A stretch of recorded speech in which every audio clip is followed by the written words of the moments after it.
Hello guys. तो exam बहुत नज़दीक आ चुका है और ये हमारा पाठ 11 है जिसमें हम लोग एक कविता के बारे में पढ़ेंगे। और ये कविता लिखा गया है कवि अवतार सिंह पास के द्वारा, जो एक पंजाबी कवि थे। तो आइए पहले इस कविता को देखेंगे, फिर उनके बारे में हम लोग जानेंगे। तो पहले हम लोग कविता देख लेते हैं। कविता है, कविता का शीर्षक है भारत।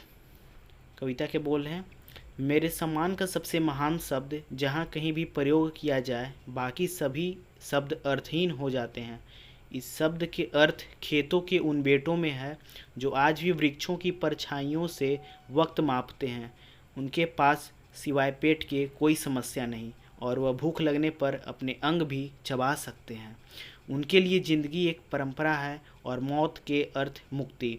जब भी कोई समूचे भारत की राष्ट्रीय एकता की बात करता है तो मेरा दिल चाहता है उसकी टोपी हवा में उछाल दूं, उसे बताऊं कि भारत के अर्थ किसी दुष्यंत से संबंधित नहीं वरन खेतों में दायर है, जहां अन्न उगता है, जहां सेंध लगती है। अवतार सिंह संधू पास। तो आइए अब कवि का परिचय हम लोग जान लेते हैं। कवि अवतार सिंह पास का जन्म 9 सितंबर 1950 को पंजाब के जालंधर जिले के एक गांव तलवंडी सलेम में हुआ था। उनके पिता सोहन लाल सिंधु भारतीय सेना में मेजर के पद से रिटायर हुए थे। 15 वर्ष की आयु में पास ने कविताएं लिखनी शुरू की तथा कम्युनिस्ट आंदोलन के समर्थक हुए। 1967 में पश्चिम बंगाल के नक्सलबाड़ी नामक गांव से हुए आंदोलन के मुखर समर्थक हो गए। इनके साथ इनके कुछ मित्र भी उसी विचारधारा से जुड़े, जिनमें अमरजीत चंद चंदन, महेंद्र सिंह संधू आदि प्रमुख थे। 1969 से 1971 तक इन्हें एक झूठे मुकदमे में जेल में डाल दिया गया। वे जेल में नियमित रूप से कविताएं लिखते रहे और बाहर आकर वे छपती रहीं। 20 वर्ष की उम्र तक आते आते पास जनता के बीच जबरदस्त रूप से लोकप्रिय हो गए थे। 23 मार्च 1988 को धार्मिक और क्षेत्रीयतावादी उन्मादियों ने इनकी हत्या कर दी। पास आजीवन जनता के कवि रहे और इस क्रम में उनकी काव्य संवेदनाएं नए ढंग से कलात्मक बनी रही। कलात्मक और क्रांतिकारिता को पास की कविताएं एक साथ उद्घाटित करती हैं। आइए अब हम लोग कुछ प्रश्न उत्तर देख लें, क्योंकि ये जो कविता भारत जो इन्होंने लिखा है ये बहुत ही एक तरह से क्रांतिकारी कविता है, जो कि भारत के बारे में बतलाता है, भारत के लोगों के बारे में बात करता है। तो आइए अब हम लोग कुछ प्रश्न उत्तर देख लेते हैं, क्योंकि हमें एग्ज़ाम को देखते हुए पढ़ना है। तो पहला प्रश्न है, भारत मेरे डैश का सबसे महान शब्द है। तो भारत मेरे सम्मान का सबसे महान शब्द है। कि भारत का अर्थ किसी दुष्यंत से संबंधित नहीं है, जैसे हमने कविता में देखा, कविता में दिया हुआ था, तो उसके अनुसार यहाँ दुष्यंत से संबंधित नहीं है। जहाँ अन्य उगता है, जहाँ सेंध लगती है। तो ये आपको, ये कविता आप जब पढ़ेंगे, कविता एक बार एक दो बार आप रिसाइट करेंगे तो आपको याद हो जाएगा कहाँ पे क्या भरना है। एक बार कविता ज़रूर पढ़ के जाइएगा एग्ज़ाम में। अवतार सिंह पास किस भाषा के कवि हैं? अवतार सिंह पास पंजाबी भाषा के कवि हैं। प्रश्न पाँचवा, कवि के लिए भारत शब्द सर्वाधिक सम्मानीय है। ऑप्शन ख।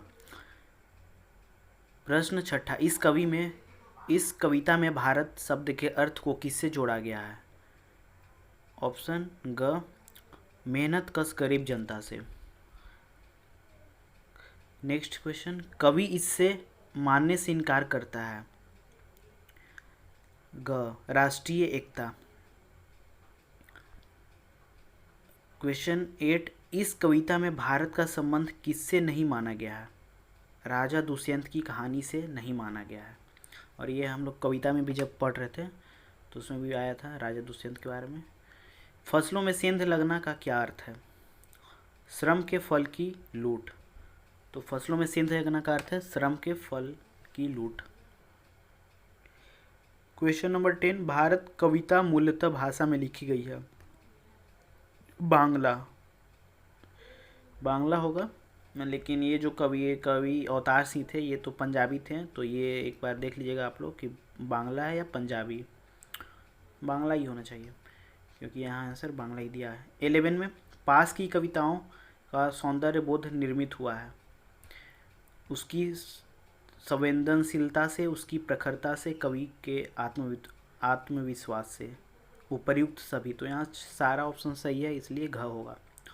और इसलिए हम इसमें यहाँ बोल रहे हैं क्वेश्चन नंबर 10 में, इसलिए हम बांग्ला बोल रहे हैं क्योंकि ये जो थे ये कुछ दिन तक क्रांतिकारी लड़ाई लड़े थे पश्चिम बंगाल में, तो शायद उस समय ये कविता लिखी गई होगी, इसलिए बांग्ला ही होगा इसका आंसर। अंतिम अभ्यास एवं अन्य महत्वपूर्ण प्रश्नोत्तर। प्रश्न का, कवि पास किस राष्ट्रीय एकता का समर्थन नहीं करते? कवि उस राष्ट्रीय एकता का समर्थन नहीं करते जिसके केंद्र में आम जनता भागीदारी न हो। तो ये हमेशा आम जनता के बारे में बात कर रहे हैं, ये हमेशा आम जनता के बारे में सोच रहे हैं। ठीक है। कवि पास किस प्रकार के कवि हैं? कवि पास संवेदनशील और क्रांतिकारी कवि हैं। ठीक है ना, तो ये संवेदनशील और क्रांतिकारी कवि हैं और ये हमेशा गरीब लोगों का साथ दिए हैं, हमेशा आम लोगों का साथ दिए हैं। कवि पास का जन्म कब हुआ?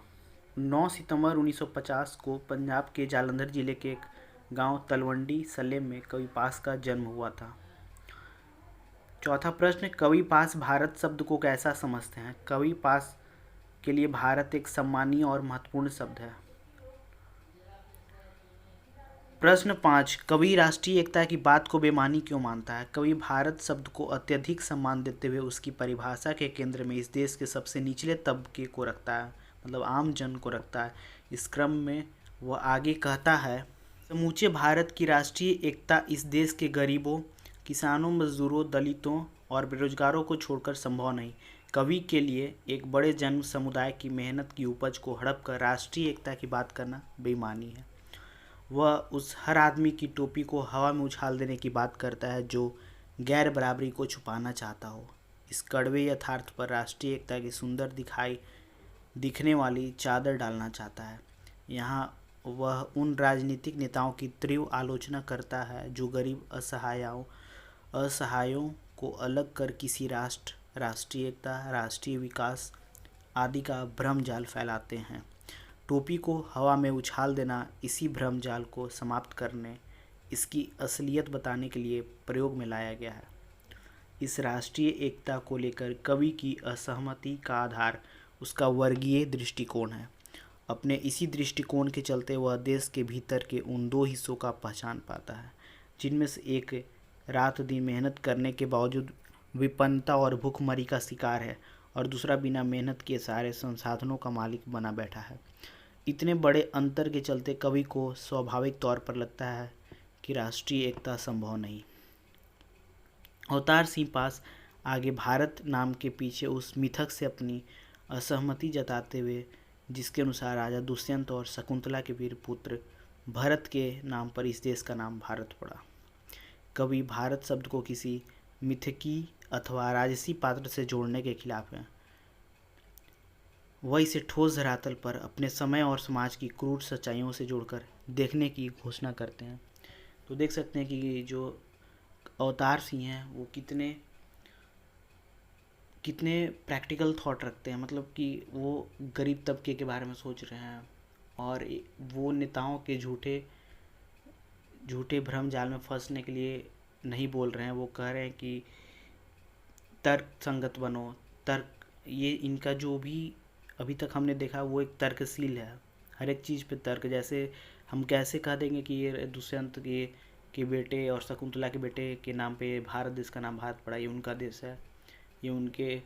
तो यहाँ इनका तर्क ये है अवतार सिंह का कि ये गरीब आम जनों का ये भारत है क्योंकि उन्हीं के पसीनों से ये धरती जो है सींचा गया है। ठीक है। प्रश्न 6, कवि पास की भाषा शैली पर प्रकाश डालिए। अवतार सिंह पास की कविताएं संवेदनशीलता, प्रखरता और आत्मविश्वास से उपजी मुख्य ऐतिहासिक दस्तावेज है।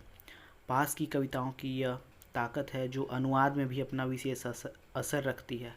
सधी हुई भाषा और सहज शब्दों को पास इस तरह बांधते हैं कि इससे गहन अर्थों की अभिव्यंजना होने लगती है। कविता की प्रारंभिक 4 पंक्तियों को देखें। इसमें कवि ने सधे हुए तरीके से आंदोलनधर्मी व्यक्तित्व के चलते पास की कविताएं अपनी तीव्रता में भी एकालाप नहीं हो पाती। उनके यहाँ समय की विद्रूपता और जीवन का सौंदर्य दोनों ही आते हैं आपस में घुल मिलकर। भारत कविता में समूचे भारत की राष्ट्रीय एकता का प्रयोग एकदम सटीक बन गया है, जिससे कवि राष्ट्रवाद के नाम पर गरीब आम इंसान को दरकिनार करने की साजिश का विरोध करता है। भारत शब्द का असल अर्थ तलाशने के क्रम में इसे दुष्यंत से अलग कहना एक खास सफल प्रयोजन से हुआ। कवि भारत की किसानों, मजदूरों और गरीबों का देश मानता है। इस क्रम में जहाँ अन्न उगता है, जहाँ सेंध लगती है का प्रयोग भी सुंदर बन पड़ा है, जो देश के भीतर दो वर्गों को संकेत करता है, एक श्रमशील और गरीब वर्ग और दूसरा श्रम के लुटेरे और अमीर लोग। तो देखिए कितना ही मार्मिक कविता लिखा गया है अवतार सिंह पास के द्वारा। बस आपको इसको एक बार फिर से इस कविता को पढ़ लेना और अपने शब्दों में लिख देना है, इससे जो भी प्रश्न आएंगे। Okay, bye guys.